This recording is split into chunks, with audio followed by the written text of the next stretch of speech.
So on our Rewire class today, what we're going to talk about is not the actual portion of the week. Actually, started last week with the book of Shemot, the names, and I want to prepare ourselves to the most extraordinary week of the year, which is the revelation of the 72 names of God. Yeah. So again, we are in the same frame of learning names, but we know that what happened on the portion of Beshalach, which is going to happen in 2 weeks from today, it's one of the greatest miracles ever to happen in the history of time. It's the crossing of the Red Sea. So it's very significant. And what we're going to talk, it's not about history, it's what's the lesson there and what's the technology that's been used there in order to help us really to be able to create miracles in our lives. So there are so many incredible teachings as you go through the books of the kabbalists. Incredible, the writings of the Ari, the Zohar, the commentary of the different righteous kabbalists throughout the generations. You go through the book and you say, wow, this is so many powerful teachings. So I hope I'll be able to pass you some today. And next week, we're going to continue. I really want us to be able really to create miracles in our lives. That's, people say, every day is a miracle. I'm okay. Nothing happened to me. Yeah, it's right. It is a miracle that some people don't have this luxury and something did happen to them today. But really to create breakthroughs, because we are designed to create those amazing breakthroughs, unbelievable, miraculous, behind nature things. We are designed to that. The problem is, and we're going to talk about it today, that we are sincerely not really believing that we have this power within us. That's the problem. So the technology was handed to us by the Creator. Some of us, unfortunately, been used it in a limited way, in a religious way. That's the reason why we don't extract the most out of this technology of the 72 names. And all the tools, the toolbox that the Kabbalah Center gives to us, it's never done before in the history of time. It says that in every generation, there were only single few that been using the names, really. The 72 names and the 42 names of God. There were only single group of 10, 15, 20 people in one generation that were able to activate those names and use them and know their power and know how to activate and know how to, create miracles with them. And since our teacher, the Rav, and his wife, Karen, brought it, like, imagine yourself how many people are using it since the 70s when the Rav brought it into the face of humanity and telling you, listen, we can use that. It's there. And of course, it's created a lot of animosity and resentment and excommunication from so many others because of that. But now we all can use that. But the question is, how can we use it and to what extent we can use it in order really to see the protection, to see the breakthroughs. So are you guys excited about the lesson today? Yes, Ellen is excited. That's good. Debbie, you're excited?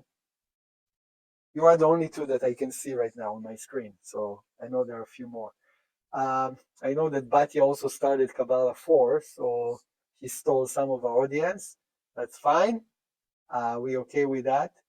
It's going to be a recording for this important class. Okay, so let's start.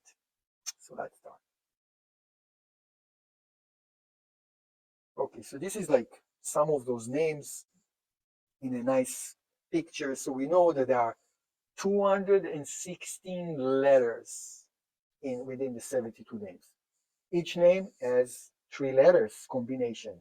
It's been extracted from the 3 verses that are in the portion of Beshalach that reveals the way of the process of how they actually cross the Red Sea. Yeah. So That's where it was coded in Eden. That's the reason most of the people that learn Judaism and learn the Torah, if they just learn the Torah, they will never be able to see those verses. But it's the Zohar, it's written clearly that it's being coded and taken from those three verses. So we have 72 names, 216 letters. Very important to remember that for now. Okay, so let me share with you why. So 72 names equal to the word chesed, which is mercy. Yeah, we know that ocean usually has the power of mercy within it.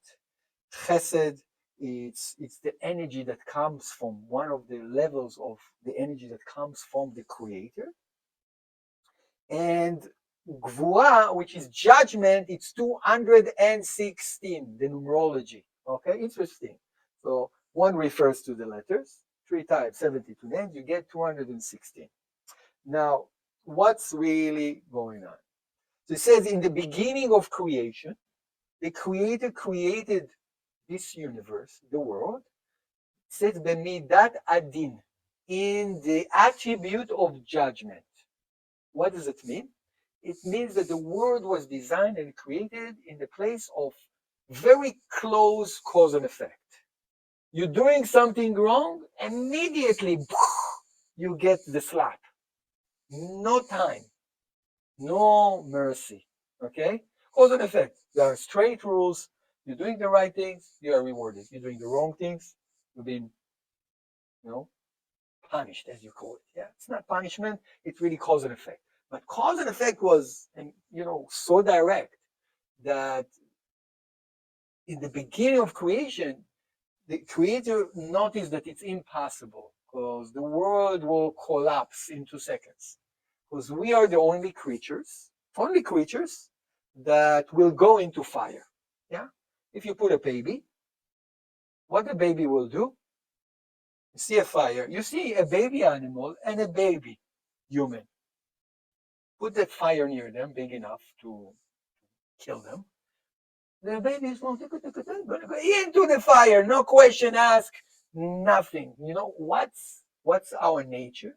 Our nature says that we immediately tend to do the wrong thing in this world. Of course, there is a reason why we do that. There is an opponent that's working over us. But it says that when the Creator saw that it's impossible that humanity wouldn't all down one day, if it's going to be in the attribute of the din, of the gvura, means cause and effects, he immediately added the attribute of mercy and combined the two together. It means that this word is combined from the attribute of mercy and the attribute of judgment, of gvura. We're experiencing both. We can choose to go one path or the other. But time, as we see it, is designed to give us enough mercy to correct something that we did wrong. So we can go ahead and do the foolish mistake over and over and over and over again before we're going to get really the consequences to the real impact, the negative impact that we did. You understand? We're not getting the full impact for what we did. Usually the creators say, okay, going to send a warning to us, a sign. Oh, you're on the wrong path. Yeah. Then he's going to give us some kind of a painful fine, monetary, a loss of a little bit of money. Then there is a loss of a relationship. Then there is a loss of health. Then there is, a big slap in the face. And only then we can kind of lose our life. You see, there is a process. It's not like for something so wrong that you did, immediately your life is going to be taken away from you. There is a process of losing it, and that's what we call time. That's what we call mercy. Okay? So this is how our word designed. Mercy and judgment. They are merged together. They are merged together. Now, what is this word of judgment? So, nature we know it's equal to the word Elohim. It's one of the names of the Creator. So we said this is one of the attributes of the Creator. The Creator has many faces, many branches into it. So Teva, which is nature, it's related to the word judgment, which is Elohim. Okay? So nature by itself is judgment. What does it mean? Now we have a leak here in the roof. It's causing trouble, and you cannot do anything about it. That's the nature of rain, of ice, of a leak. You cannot say, "Oh, please don't do it." You cannot ask it to be merciful. Yeah, like you cannot go to a lion that wasn't been fed for a month and tell him, "Please don't eat me." You cannot do that. It's not within his nature. Yeah. Yeah, but what about, someone is asking, raining, is it mercy? Yeah, but what about the flood? What about tsunamis? What about monsoons? You understand? Exactly. Exactly. Absolutely. But nature has its very precise purpose, unchangeable. Sun is a sun, water acts like water. They always try to find equilibrium. How do you say? Equilibrium. Yeah, they always try to find balance, to spread. You cannot tell them, no, don't go one side or the other side. They always will try to find it. That's their nature. So those are the laws of nature. Those are the laws of judgment. Okay? So, yeah, we cannot do anything about it. But what can we do? Where the Creator really merged the attribute of mercy. He said he merged it within the free will of humanity. It means that we have within us the power to activate that force of mercy that going to defy the nature. Only we, it's made only for us. It wasn't made for anyone else. It wasn't made for anyone else in this creation. It was made only for humanity. Because many reasons, but one of these reasons is really that we can discover the light feature inside of us, the creative feature inside of us. So the story is that, Moses come and say, Red Sea, depart, open up. The Red Sea said, no, I don't want to. It's a conversation. There is a conversation. So yeah, but God asked me, I'm using the names, everything, I'm using the names of the Creator, open up. So no, I don't want to. Why the ocean say no? Because its nature is really that it cannot, suddenly disappear, separate from the land. He's supposed to, that's not his nature. So he cannot do that. But it says from the beginning of creation, the condition that the Creator created nature and the laws of nature, that they will be able, those laws going to be able to be broken. And who's going to break them? Human beings, especially human beings. Not everyone. Most of us completely surrender to nature, surrender to the weather. Today, the weather in Toronto was extremely grayish. Grayish to the level you think you are in hell. So grayish, you think that's what's going on here. Where's the light? There is no sun. It was so gray that my son came to me and said, Daddy, where is the sun? I want the sun back. I said, yeah, but this is winter. That's the way it is. Where's the sun? I said, yeah, don't worry, it's gonna come back. He got depressed. So we all been affected so much. We're so affected by what other people think about it, by other people doing. We are so affected by so many external things that relates to nature, for good and for worse. Some of those people, as some of the students mentioned here today, that there are places in the world that people live so peacefully and they have such a longevity because of nature. I don't know what does it mean. I don't care about it myself. I could have chosen that. I had a few trips like that in my life that I say, I've been sitting in a guest house looking over the nature and say, that's it. I don't want to go anywhere else. And things changed. Things changed. Thanks God that I didn't stay there. It was India. It was an amazing, beautiful place. But, we are here to do something. There is a purpose. We're not just here to enjoy nature. We're here to defy nature. That's the key. And when we are capable to do that, imagine of how amazing it is that, you have something in your mind that you want to accomplish, but the laws of nature, the gravity of nature, the gravity of people, the resistance is not allowing you to do that. And if you don't have enough forces to counteract on it, there is no way that nothing will be manifest. Nature going to just swallow you. And that's the nature of life. Sometimes you are in a place that whatever people telling you is just to take you down and not allowing you really to accomplish those great things that you want to accomplish. Yeah. So there are many, many stories about all the amazing entrepreneurs that when they have these ideas in their mind, everyone around and the closest people to them say, don't do it. The people that they love say, don't do it. Say, why? You have safe life, you have a good job, don't do it. So this is the forces of nature. This is the forces of nature. Okay? So miracles can happen only by injecting mercy into the nature world. Okay? So how we can do that?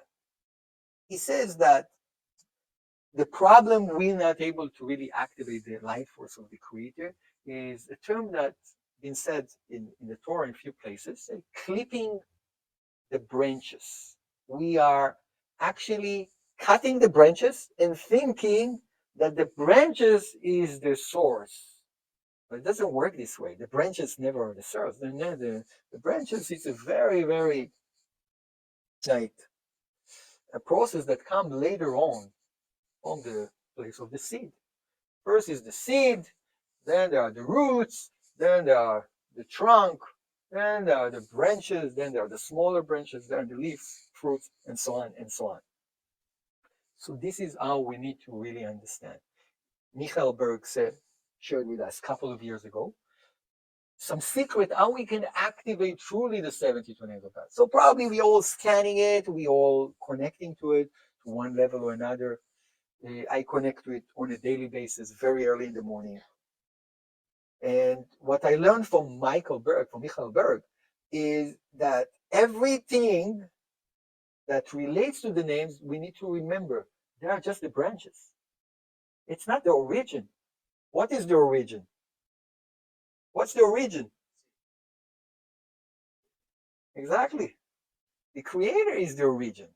So if the creator is the origin and the light that he projects, that's the first effect.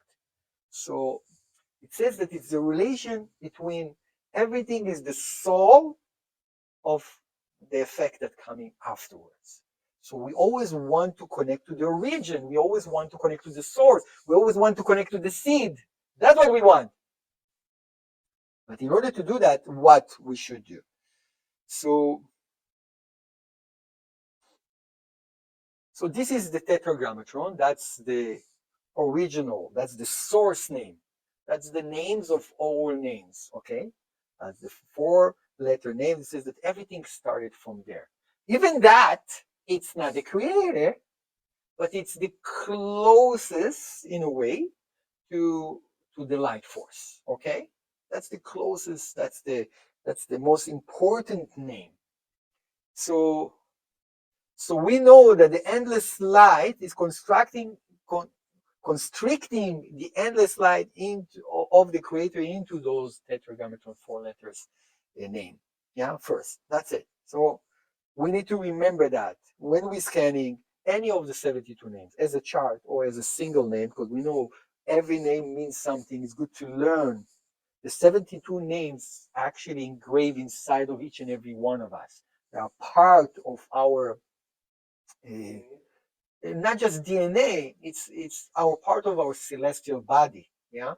So if we relate some mental problem to some kind of a physical pain that we have in one area of the body or organ of the body, it also relates somehow to the 72 names of God that can open it up. Okay? Like different meridians that exist within the body, those 72 names. So what are we supposed to do? So we need to remember, first, everything comes from the endless light of the Creator. Yeah? And then goes down to the tetragrammaton, to the Yudke Vavke. And only then I can choose one of those names.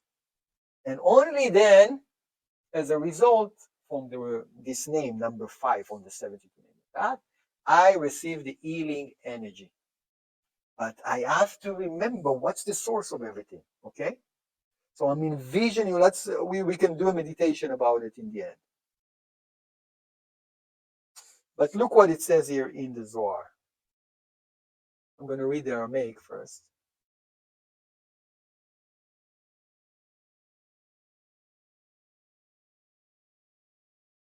וישא מלאך האלוהים הולך לפני מחנה ישראל, וילך מאחוריהם, וישא עמוד הענן מפני ויעמוד מאחוריהם. עד כאן סטרה אחת, חסד ואברהם אמר רבי שמעון אלעזר מרית חזה רזדה, כד עתיקה קדישה הניר למלכה הניר לה ויתרים לה ופתרים קדישים לה, כד מתן לגבי מתעטרה והיה בשעתה, דמתעטרה והיה כדין ושלימו קולה, כדין מטרנותה נטלה במטלמהה, והוא שלימו דאהבתה, וכד מתעטרים מחולון, כדין ידברך ורשותה לכולה בידה. Anyone can read for us from the crowd. Zoom.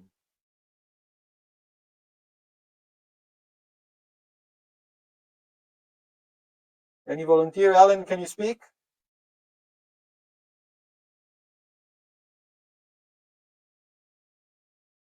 Pamela, please. Okay. 172, and the angel of Elohim who went before the camp of Israel moved and went behind them. And the pillar of the cloud went from before their faces and stood behind them. Up to this point, there is one side, Hesed to Abraham, the right column. Rabbi Shimon said, Elazar, my son, come and behold this secret. When Atika Kadisha shone upon the king who is Zairampin, he illuminated on him and crowned him with the supernal holy crowns, which are the life of Hasadim of supernal Abba and Ima, the first three spirot. When Hasadim reached him, the patriarchs, who were the three columns, Hesed, Gevurah, and Tiferet, were adorned. Then there was complete perfection. Then the queen went on her journeys with that perfection of the patriarchs. And when she becomes adorned with them all, the three patriarchs that are the three columns, and she is joined and has authority over everything. Okay, so here we see that there is a strong relation from the 72 names, the three-column system, to the patriarchs. You remember what Michael said last week, if you heard the lesson on Shabbat.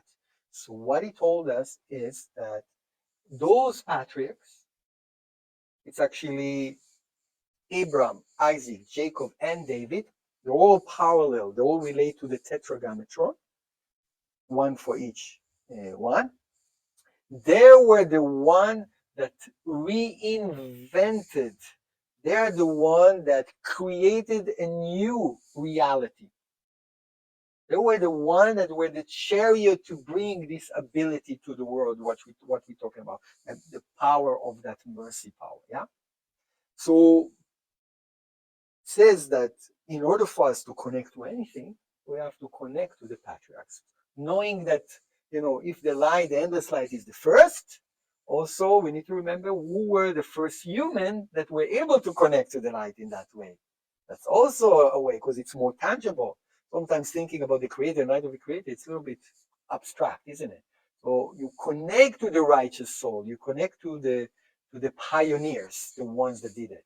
But even then, it says that before Moses, there were 6 righteous people in all those years from creation, 6 majors. Of course, those 3 were of them, and there were like Noah, and there are a few others.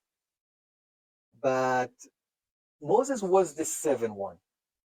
He was the 7th one. It says that this was the relation to Shabbat. So 6 days of the week related to nature, and the 7th day of the week is called Shabbat. It says this is above nature. So when the crossing took place also, do you know? The crossing of the Red Sea happened on the 7th day of Passover. So they had to count 7 days. So many people say that, okay, right now in this portion of the week, we are in the midst of seeing the plagues, incredible plagues, blood, frogs. The frogs is incredible, like, you know, unpredictable thing that really happened. The Creator made that. So it says that the Creator made like 10 series of plagues in order to release ourselves from our negativity. Because Pharaoh, Egypt, it's represented negativity. Mitzrayim, which is Egypt, it's the narrowness of Yam, Meitzar Yam. That's the reason they had to do the final test within the ocean. It was very important. It says that all the process of crossing out of Egypt, the exodus of Egypt, was in order to come to the ocean and to allow the ocean, the Yam, the mercy of the water, to drown the negativity forever. That was its purpose. That's how it's designed. So, and in order to create the miracle of the crossing of the Red Sea, the Creator had to activate 50 plagues, not 10 plagues. So the miracle of the crossing of the Red Sea was much higher than what happened in Exodus. Within the Exodus, the plagues were relating somehow to nature. Oh, blood, water turned into blood. You know, was in a way within the frame of nature. But the crossing of the Red Sea was much and above.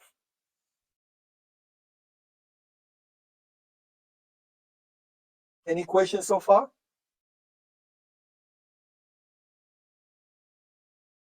So the idea is that we need to come to the understanding that we are the one to tell nature how to behave. We can influence. If I had the power today just to make my son happy, I would move all this grayish cloud out of Toronto and bring him the sun. I wasn't capable to do that. I will practice on it, I promise you. But we have the power to do that, my friends. But again, it's need to be with the right consciousness. When we do it for the right reasons, everything is possible. Of course, it's not that important. Okay, it's not a big deal. Grayish day, yeah? But there are so many people out there that experiencing pain. So many people out there that, have lost something. Can we really help? Are we designed really to help? Are we there to remove their bread of shame? In a way, yes. In a way, yes. We're supposed to help others. If we do the process as we said, if we understand that this person went through a judgment and he lost his health, but we are there to pray for him in that way and help them, because him, he, they, us, we all one, So we help him, we help ourselves. We're activating the name. It's allowed. It's allowed. The Creator created the world in its nature, in its laws, so we can break up those laws. That's how it is. Not to surrender to it. Yes, question. Yeah.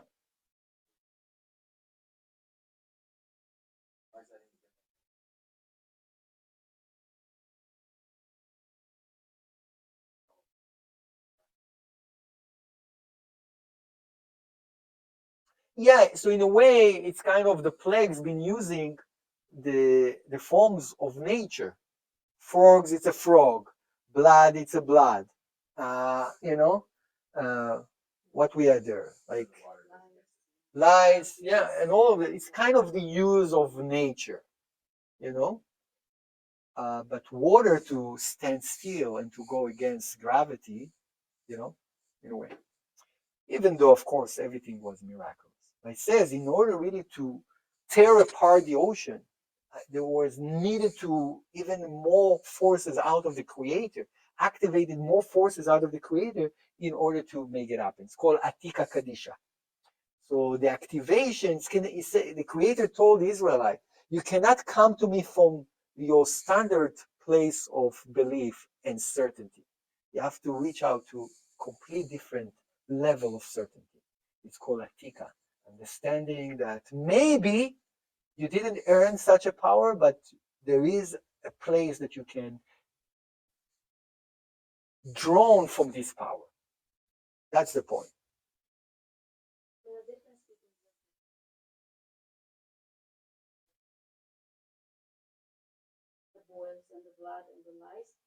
But it's not true.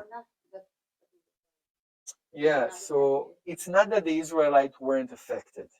They actually were affected big time. The people that lacked the certainty, especially in the plague before the last one, the darkness, many of them died.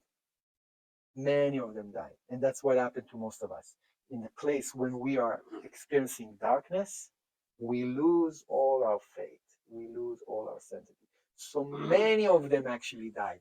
People that weren't strong actually died on that time. Yeah. Also with others plagues there.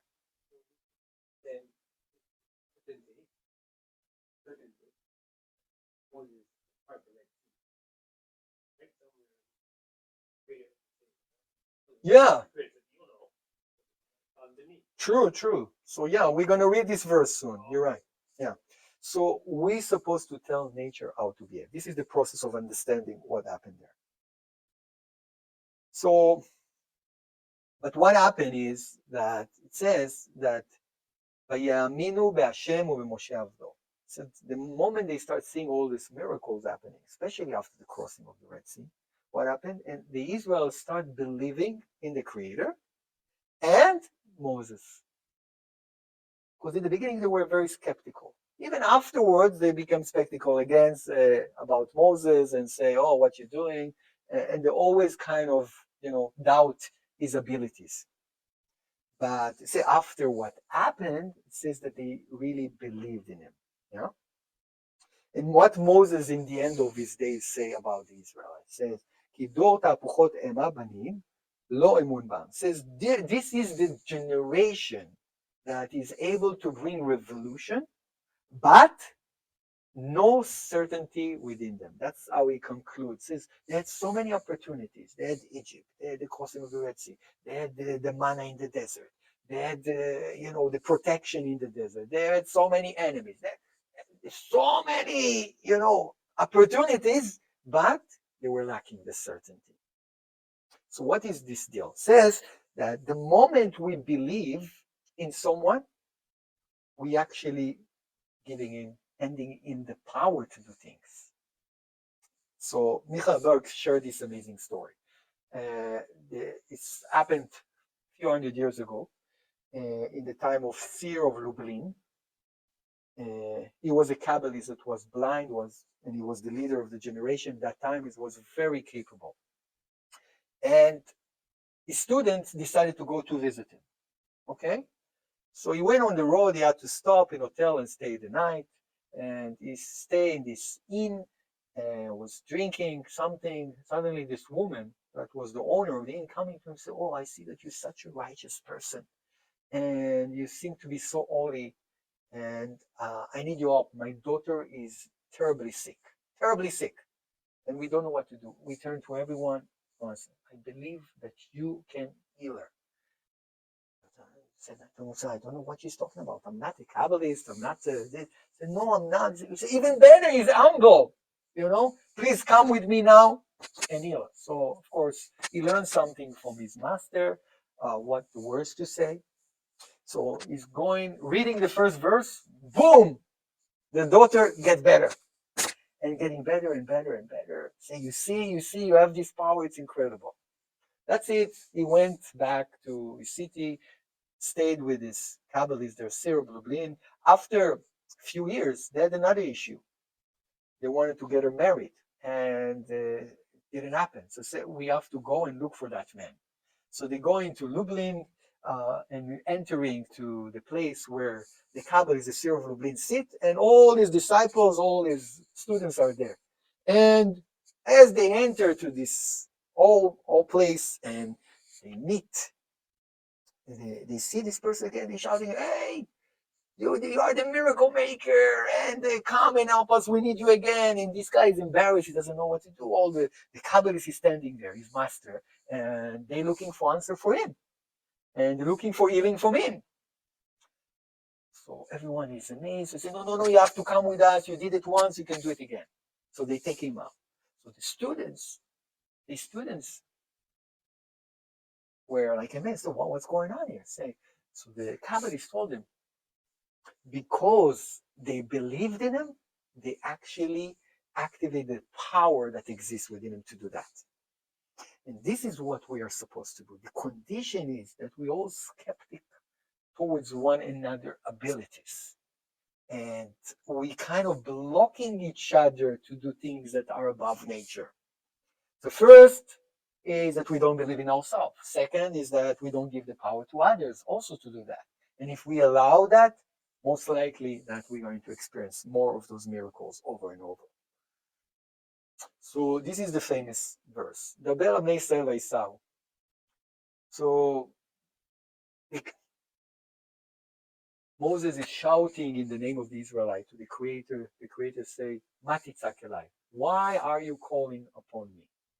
And then the Creator said, Daber Bnei Israel v'Esau, v'Esau מלזגה מלין להם נתן זכותה שתה ואסור, וכי לאן אתר פקיד לון דינתלון דעל ימה אבו שרן, אלא ידר לילד יכתיב מה תצעק אליי. דהה כולו באתר דקמא ועדה ואסור נתלון בנדה דלעו ידנהו. Yes, someone can read for us? The English.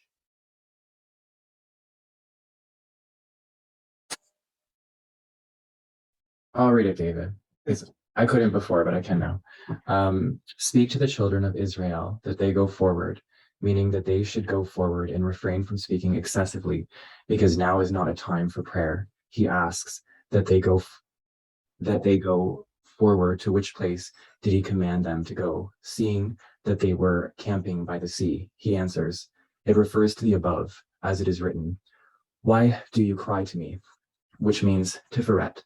As mentioned earlier, they all stood in this place, in Tiferet, for all the children of Israel were connected to Tiferet. Therefore he said that they go forward, that the children of Israel should go forth from Tiferet and come and connect with Mazal, which is Dikna, as mentioned. For now is not the time for Tiferet, but rather the matter depends upon Mazal, as mentioned before. Okay.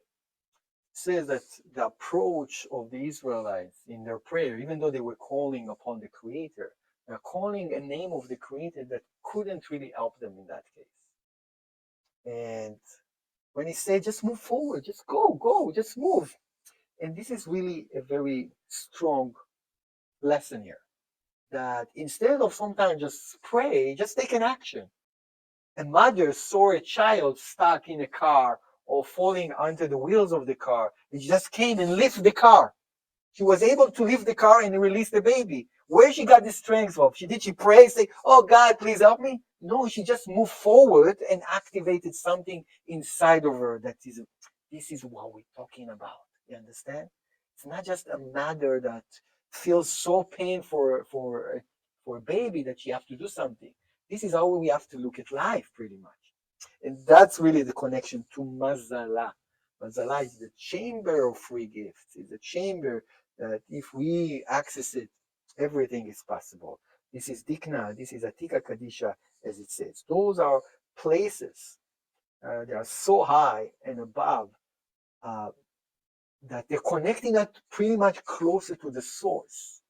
As far as you can connect to the source, then everything is possible. Because you're connected to the seed, you're not tapping into the branches. Most of us all down to the tiny branches and thinking, oh, this is the source of life.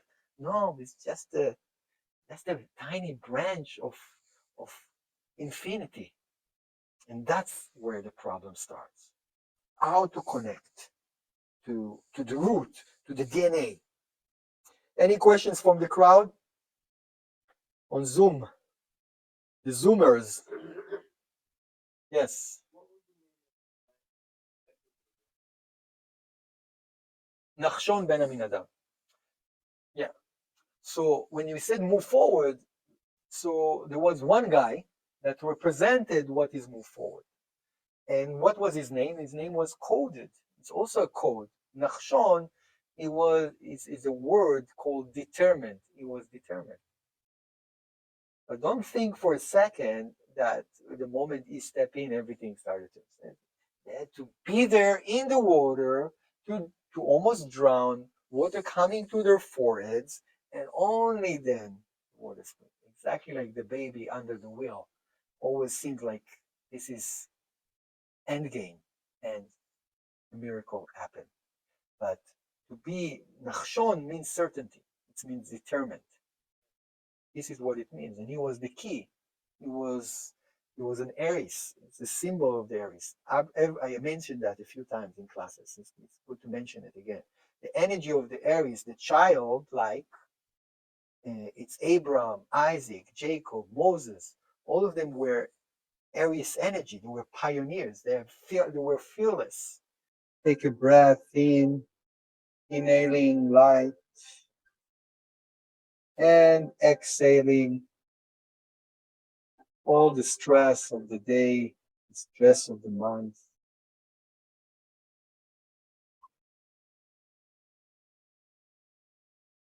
And another inhaling light, positivity, energy from the endless light force. And exhaling all the stress.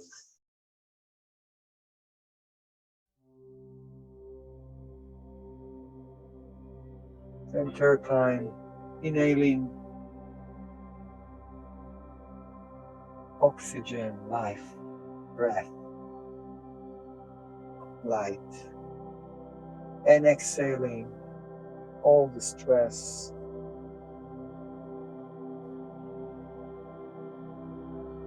Feeling our connection, our legs to the core of earth.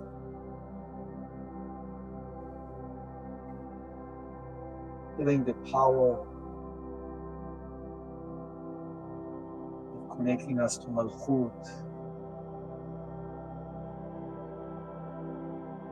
Feeling the force washing our feet, legs, climbing through our body, activating our chi.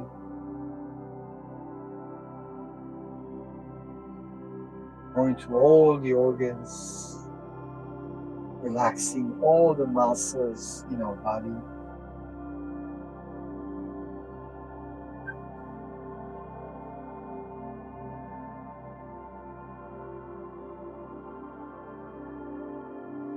Feeling our face muscles getting released to soften.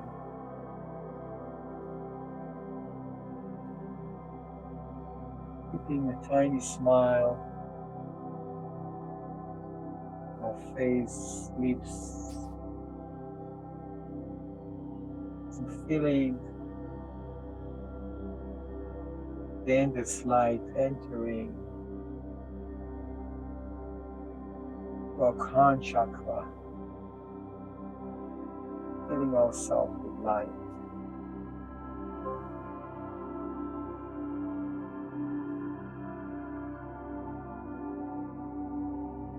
Infinite light, infinite energy.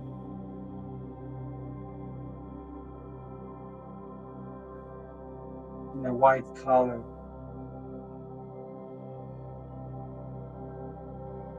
Enveloping all our essence. We're connecting to the endless.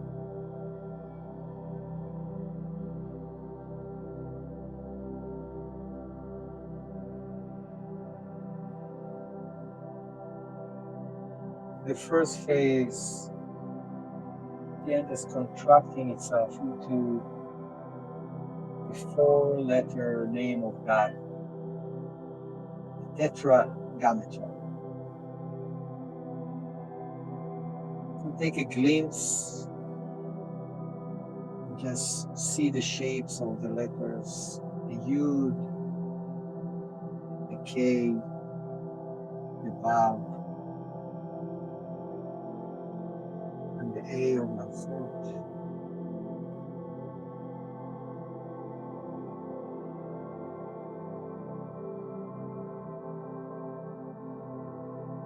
This is how the light travels bridge from the endless to us in the word of invitation.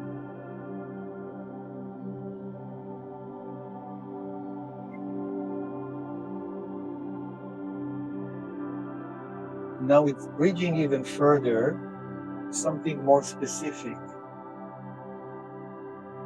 Any name of the Creator, of the 72 names that we like to activate. It's the name of certainty, Ein Rashud. If it's the name of overcoming fears, which is Mem Nun Dalet. It's the energy of Ein Mem, which is passion. Afetaf is removing any negative thoughts. All the name of healing that we have in front of us, the Nmaes Shin.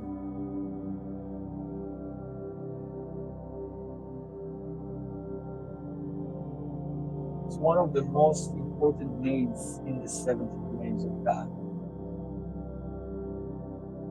The word Moshe is within that name. Numerical number of Ratzon, which means desire.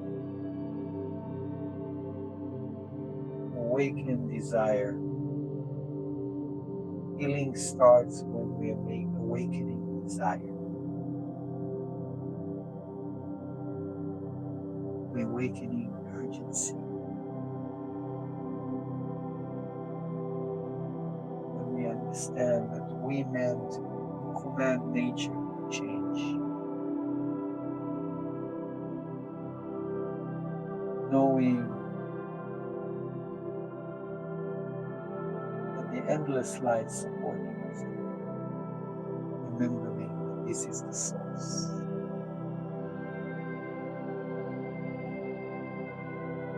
Healing our desire,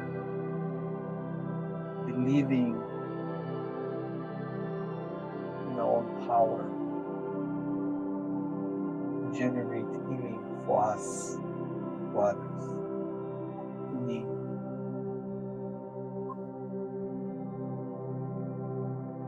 Healing the world that is in pain.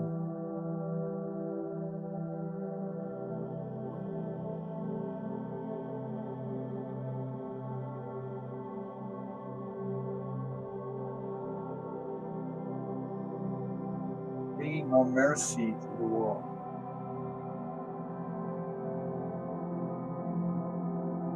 Removing the forces of judgment, of criticism, of calculation. Just giving more time to people, giving more mercy, more compassion. That's the condition to activate any name of God.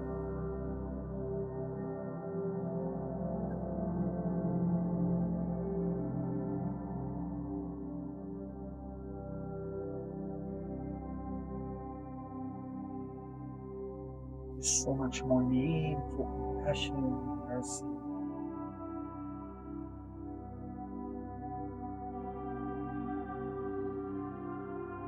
Towards ourselves.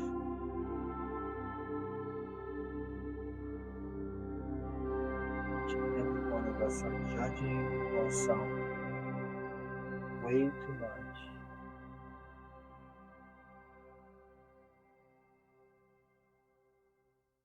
Causing us to be insecure about our own powers. We're capable to cross any Red Sea.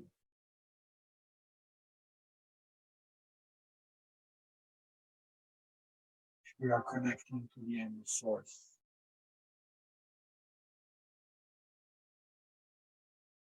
Endless. Tetragrammaton. Any other name that need to be activating the needs the necessity,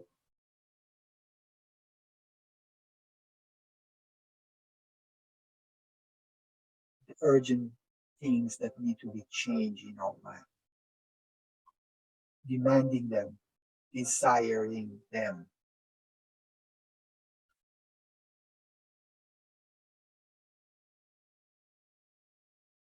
That's the only way to overcome the forces of nature, forces of judgment. Vibrating that every human in the world, we're all capable.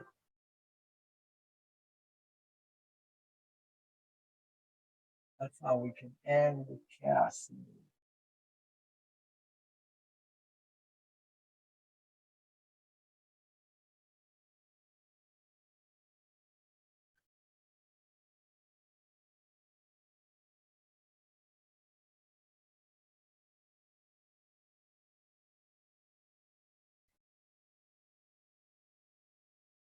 Let's take a deep breath in, inhaling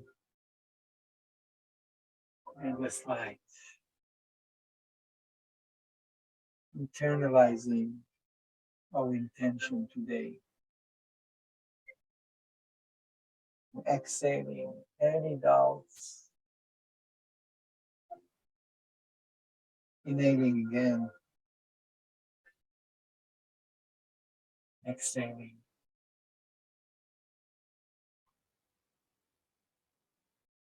And inhaling. Slowly and back to here and now.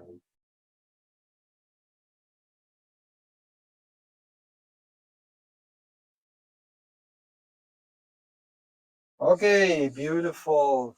Great to have you all. Any questions?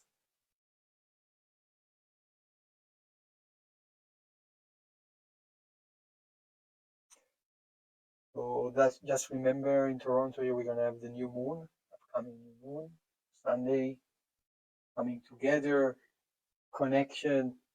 What time?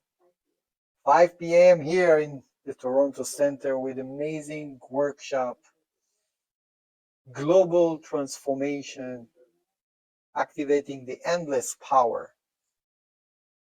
More so, for Shabbat B'Shalach, we're going to Mayakoba, Mexico, to do the crossing of the Red Sea together with Michael and Monica on the Spiritually Hungry Retreat. Make the effort. Anyone that's looking for activating breakthroughs in your life, this is the time to join. Make the effort. If it's just a matter of money, it's going to be worth it. So please join us. And to support us, you're very welcome to go on Kabbalah.com and choose to support us through Karen Berg Scholarship Fund. Thank you very much. Hugs to all of you. All the best.